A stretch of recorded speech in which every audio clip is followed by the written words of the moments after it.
Je me suis rendu compte que ça fait un mois que Géocratie a un petit peu percé avec la vidéo TikTok. C'est vraiment difficile pour moi de gérer toute cette masse de joueurs parce qu'ils sont tous très différents. Des gens qui sont très impliqués dans le jeu, qui jouent tous les jours, qui font plein de suggestions, qui sont là depuis le début et qui continuent. D'autres qui sont en mode ouais c'est super et qui on a vraiment l'impression que c'est une base de joueurs mais qui finalement du jour au lendemain partent, jouent plus, sont plus actifs et en fait c'est difficile à gérer. On se dit un petit peu mais ouais mais si ceux-là ils abandonnent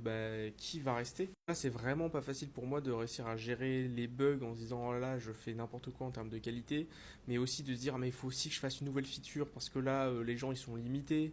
Je me dis, ah, les très gros joueurs qui ont plus de 60 territoires, qui sont très impliqués, bah, il faut les aider, mais d'un autre côté, les nouveaux joueurs aussi, en fait. Donc, quand on perd un gros joueur qu'on pensait qu'il pouvait justement créer ce rythme-là dans le jeu et qui permettait, en fait, de l'équilibrer petit à petit,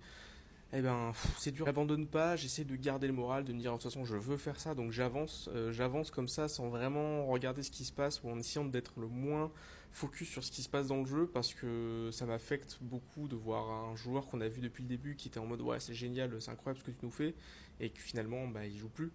On va faire en sorte que Géocratie devienne juste une référence et de toute façon aujourd'hui il n'y a plus le choix.